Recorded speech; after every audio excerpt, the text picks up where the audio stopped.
Kyle Larson had a dominant car and led a race-high 133 laps in the round of 8 playoff race at Las Vegas, but had to hold off a hard-charging Christopher Bell on the final lap to claim his 4th win of 2023 and, more importantly, clinch a berth in the Championship 4 race at Phoenix. After the race, the Hendrick Motorsports driver visited with reporters about his win, and at one point answered a question about his relationship with the Joe Gibbs Racing driver, who he's competed against on the dirt for years. During that response, the 2021 champion offered high praise for the driver and took a shot at his competitor's organization in the process. The remarks alone were eye-popping, but made even more intriguing by the timing, occurring just days after Denny Hamlin's response to critical comments made about him by HMS executive Jeff Gordon.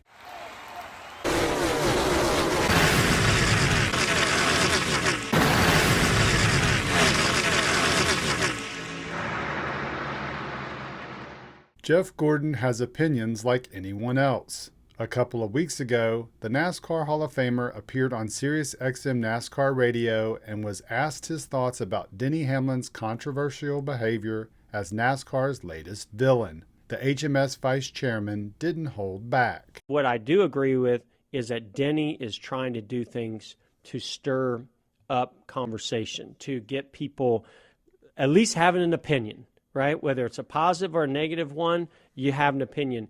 And the fact that he's embracing that, I will give him kudos all day long. Go for it. I wouldn't want that to be one of our drivers. Why not?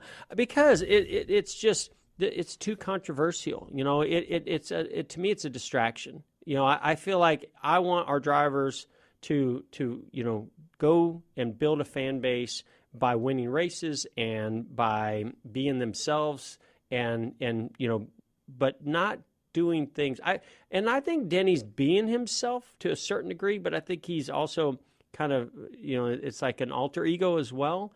And again, I want other guys in the sport to do stuff like that. But if they come to Hendrick Motorsports, and you can call us stiff, you can call us whatever you want, but, we're running a business, and the business is to, win races first, take care of your sponsors, do everything, and let the sponsors market you. Let the sport figure out how to market you. Build your brand through who you are on social media and be the best you that you can be. But if you really want to go to the racetrack focused on winning races, it's hard to do that when you have a lot of distractions. And if Denny thrives on that, great. But I just don't think that it's healthy within the organization when you have 4 drivers and you're going in meetings together and you're talking about how you go to the next race to win when you're having to deal with some of those things. Unsurprisingly, less than a week later, the 3-time Daytona 500 winner had a response to Gordon's remarks on his Actions Detrimental podcast. Well, that sounds like a guy I don't want to go to war with. He's like, hey, I'll go to war, but you get up front. Right. Jeff Gordon said that? I mean, that is how to stunt NASCAR growth 101 is say, that's too controversial for us. Call us stiff, but, I'm wondering how has his sponsors marketed his drivers? Because I think his drivers have great personality. He's not. He's saying he likes it, just not. He thinks it's a distraction if it was on his team. Right. Well, thank God I don't drive for him. Has he been watching a race in the last 12 weeks? What is a distraction? That I'm getting booed? All of it. You stirring the pot, things like that. I go in Monday and I'm a professional because that's what professionals do. They go into a meeting and they act professional. I think he's been to one too many Burning Mans. He's going against the logic that he said 12 months ago, that he wants his drivers doing more things, and he's basically saying, I want them to be tidy, not controversial. I couldn't disagree more. I'm glad I drive for Joe Gibbs Racing. I'm glad I run my team the way I run my team, because I will never run my team saying things like that.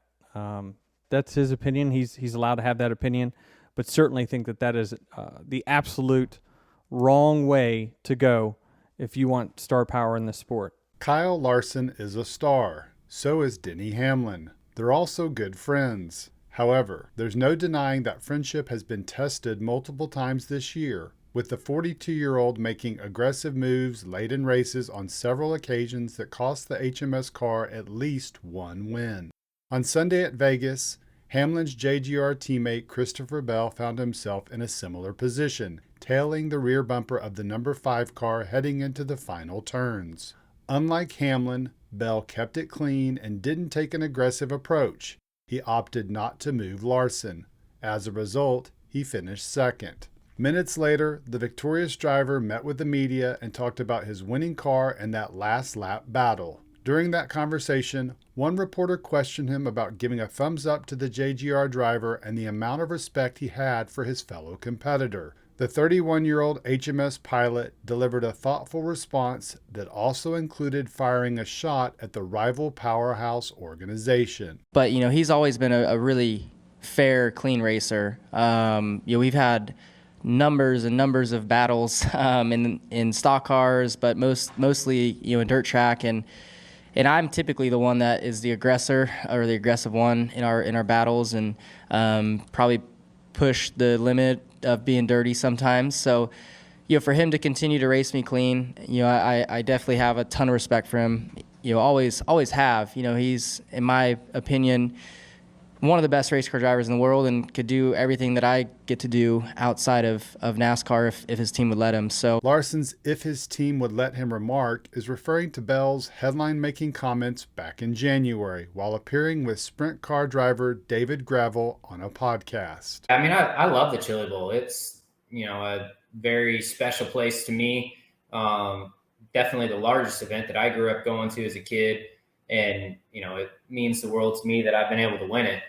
But, Joe Gibbs has been extremely, extremely vocal about his, I don't want to use the word hatred, but it's pretty close to hatred towards dirt track racing, and just, he does not love dirt track racing or open wheel racing at all. And, before me and Coy had a great relationship, Coy Gibbs, and I would always funnel my dirt track stuff through Coy, and Coy would, he loved it. He thought it was really good for me to do. And, he would kind of tell his dad that, that we talked about it, and he thought that it was fine for me to go do. So obviously Coy passed away in November, and I kind of lost that, that connection. And Joe was very vocal about me not dirt track racing. So for the time being, I'm not going to be dirt track racing. Bell clarified his position several days later that the Gibbs organization has been nothing but good to him. Despite that statement, he hasn't been running on the dirt like Larson has all year. Interestingly, the only dirt race Bell competed on in 2023 occurred at the Cup Series race at Bristol. He won and showed his fellow NASCAR competitors what Larson has known about his dirt skills for years. Larson finished 35th in the race, and based on his latest comments on Sunday at Vegas, knows that if Gibbs ever loosens up the reins, Bell will give him a run for his money on the dirt, and that's a win-win for everyone involved.